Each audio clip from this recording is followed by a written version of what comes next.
Welcome to the Disasters and Donuts podcast. Today we have two CRASAR members to talk about small unmanned aerial systems and hurricanes. Justin Adams and David Merrick from Florida State University Center for Disaster Risk Policy. Wave Justin. Justin led the UAS deployment to Laura, Hurricane Laura, and David led the deployment to Hurricane Sally. And of course, you know, we continue to have more hurricanes. Oh, thanks. Appreciate it. We're glad to be here. So why don't we start with Hurricane Laura? And Justin, can you kind of take us through how that request happened and what missions we did? Yeah, so for Hurricane Laura, it was kind of a unique event. As with any hurricane, the closer it gets to the coast, it kind of flopped left and right. We got a request a couple of days out from Orange County, Texas Sheriff's Department to come and assist them with damage assessment. We did not pre-deploy to that event, but they requested us to come over at first flight the next day. It was as typical unknown if we're going in with communications or not, what type of damage there potentially could be. So we left out early the next morning. The Florida State team came over the night before, departed Houston and trekked west. Or east, I'm sorry, and then went into Orange County. En route, they gave us information that the highest winds was about 110 miles an hour, but the storm had actually moved somewhat east across the state line into Cameron Parish, into Lake Charles and north. Initially come on scene, got information from them on what they would like for us to do. And the initial thing was just mapping a neighborhood, just looking for damage. Didn't see a lot of damage that it's kind of typical for that lower 100 mile an hour range. You have trees down, some roofs, some walls that doesn't have any type of support inside of them. So we did some initial just mapping of a neighborhood. Then we moved into just doing videos, looking at different areas of town, part of the river that runs through the eastern part, just looking more and more at what damage it is. So it's kind of, you have to look at what is the need and what's the quick assessment. Mapping takes longer, videos are simpler, especially we can downsample them to 720.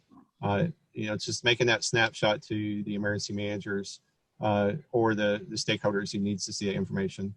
Did that videos, and then we moved in request from Texas Forestry Service, TFS, to go in the system and mapping some forestry that had some damage up north of Orange. And then we had our final request to come in and actually map the area up in the Sabine National Forest on the west side of the Toledo Reservoir.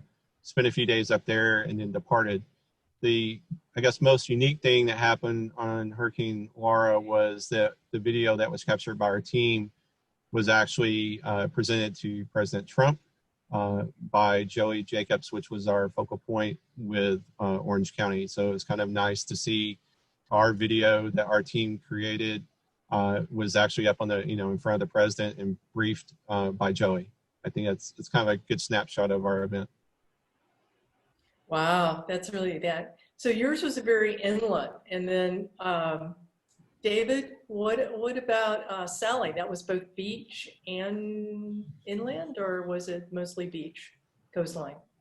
It was a little bit of both, actually. So for Sally, the initial tasking coming from the state of Florida from air operations was to coordinate with the Civil Air Patrol as well as NOAA and other agencies that were going to be flying post-impact and kind of fill in the gaps about the imagery they knew they weren't going to get from those entities. So Sally was a slow-moving storm. It really kind of came ashore right at the Alabama-Florida line, which put Pensacola and Escambia County and Santa Rosa County kind of on the bad side of the storm, if you will. And they got Cat 2 winds in Pensacola.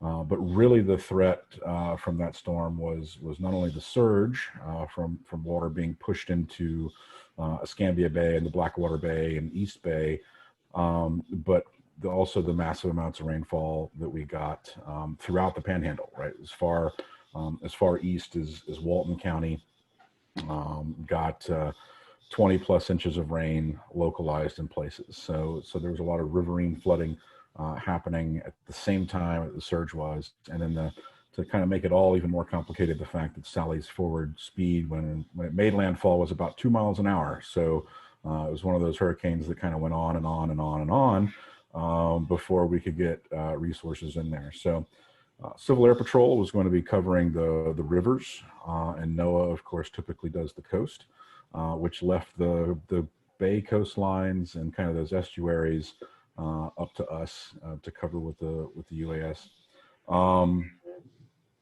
You know, for the first time in the state of Florida and possibly other places, the state actually activated 3 UAS teams. So our team out of Florida State, as well as Tallahassee Fire Department and Alachua County Fire Rescue, were kind of they were all linked together into one task force, and we worked all of those mission areas primarily for video.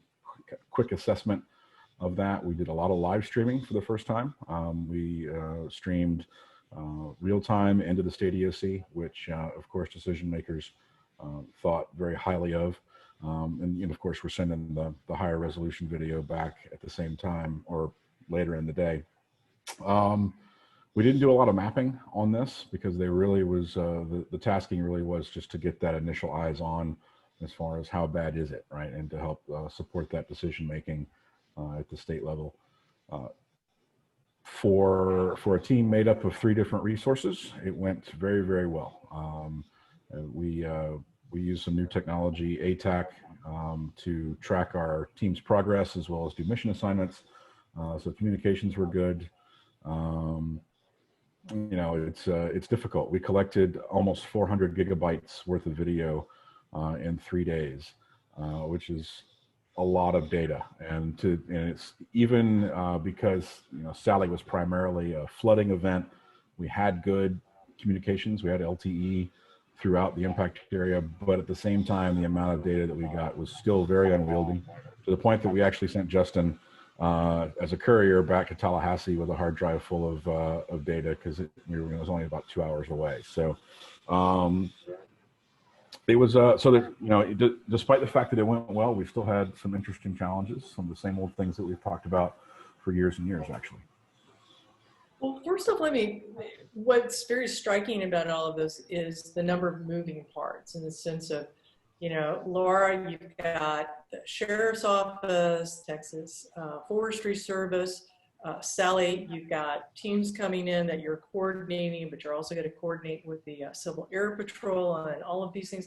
How is that working out? I mean, it's no longer just a group of people working for one particular group. It looks like it's much more coordinated. So how's that working? So particularly for Sally, you know, I spent pretty much the entire deployment not flying. I did act as the data manager and the analyst for that, but really what I did as the team lead was coordinate. I'm talking with our internal teams, I'm talking with our external partners, I'm talking with the counties, just trying to keep kind of everybody moving in the same direction, as well as kind of on the same page about what we're out here to accomplish and what's realistic and what we can do.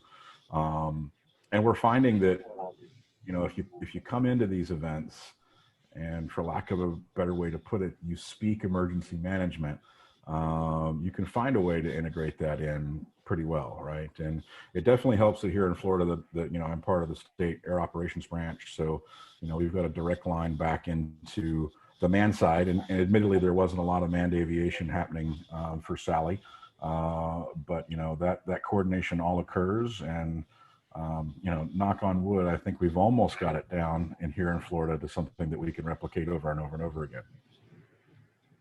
Justin, do you have any comments about coordination? Then I want to ask both of you. Yeah, I think when you look at it, I mean, David, and working very much over the past few years trying to get the visibility in air ops has worked very well. The challenges we received in Hurricane Laura here was really not a lot of coordination from the state perspective. We were direct mission request, not through the state. We were direct through CRASAR. We tried to work with the Air Operations Branch. We didn't have any visibility really what was going on in the field from air operations perspective from Texas's stake. We did participate in both responses with a FEMA remote sensing GIS coordination call, so they were knowing what our areas of interest were, being able to push that information back. So, like Dave was talking with Civil Air Patrol in Florida is don't do, duplication of effort.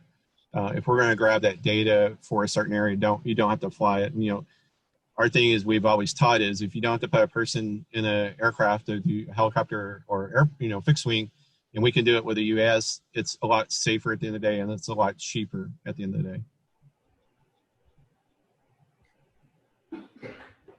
What I'm hearing, what I think I've heard, so correct me if I'm wrong, is that there's some nice software like ATAC that can help coordinate teams, but there's still got to be a person or persons coordinating, and they've got to emergency management speak and plugged into the emergency management system. Is that what I'm hearing?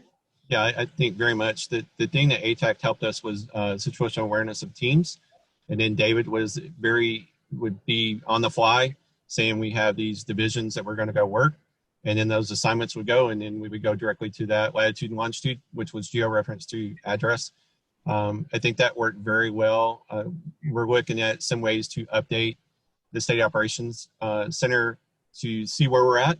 They seen it. It was all live stream from a laptop through Zoom, but being able to say we've cleared this sector, we've cleared this division, so they can kind of see in real time where we're moving. And I think it's still a challenge is kind of hurting the CAT's perspective is there's a lot of people out here working, public and private sector. We still don't know where everybody's working at. Florida has a good handle on it. Texas, in my experience in Laura, we didn't have a good handle on it. Somebody said we're going to fly here or here. Always remember that we flew in the days we did after Sally when manned aircraft couldn't fly because of ceiling issues, weather, and other things. So there is a trade-off. Yes, the man can go much larger, much wider, much faster, but I think we proved the point that in a environment post-landfall that we can rapidly get in and do that assessment. If we have connectivity, we can push that live stream back. If not, we can do the video and kind of do the old sneaker net of transporting it back to a central location that does have connectivity and or to that emergency operations center, and being able to present the story of what's going on, the actual situation awareness while manned aircraft is actually still standing on the ground. Yeah, that's always an important thing. So the data, there's a lot of data. So I'm thinking a 30-minute, 20-minute flight. Did they want to see that, or did you have to snippet that out for them? I know there's some live streaming, but not everybody's going to be looking at the screen at the same time back at the EOC. So we did a little bit of both, depending on how much time we had on the ground, right? So it really got us talking about how we need to be doing this in the future, including maybe building some tools to quickly be able to trim these video files or clip 2 or 3 of them together. Not to mention there's still challenges with, geo-rectifying or adding geospatial information to videos in a way that's easily shareable. But what we really got to do is cut down on the amount of data that we're transmitting or attempting to push back to the SEOC, right? 400 gigs is unrealistic. 100 gigs is unrealistic. We need to be getting down to shorter snippets, if you will, and that's going to require more people, more time on the ground, right? Kind of that analyst position who takes the data that's collected and organized from the data manager and then starts making informed decisions about what's important and what's not, so we can only immediately push the important things, and then we'll get all that data up eventually, right? When we get back after the event. So we've made progress. We've made progress in the past few years on this, but there's still a lot of good work to do.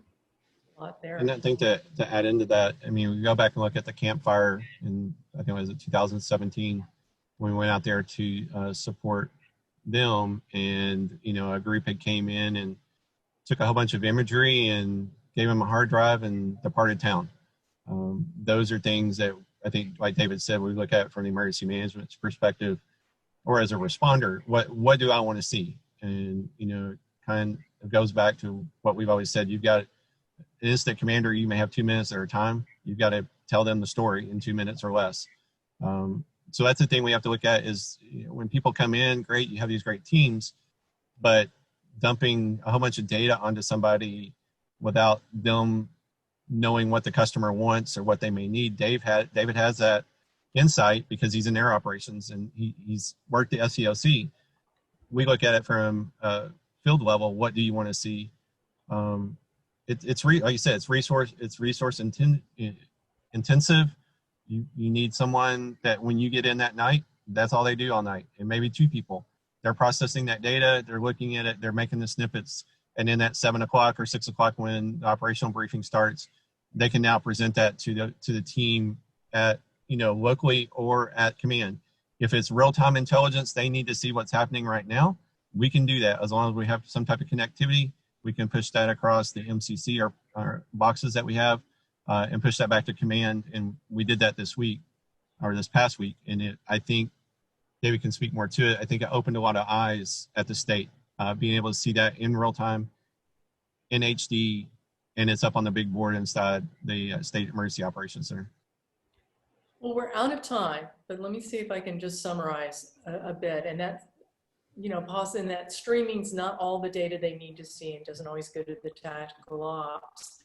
But the big lesson, I think that's the lesson that we keep seeing over and over again, this idea that you're just going to have squads of pilots who know how to fly UAVs and are going to show up and be able to contribute. Not so much if they don't have some manpower associated for coordination, some manpower for data management for that.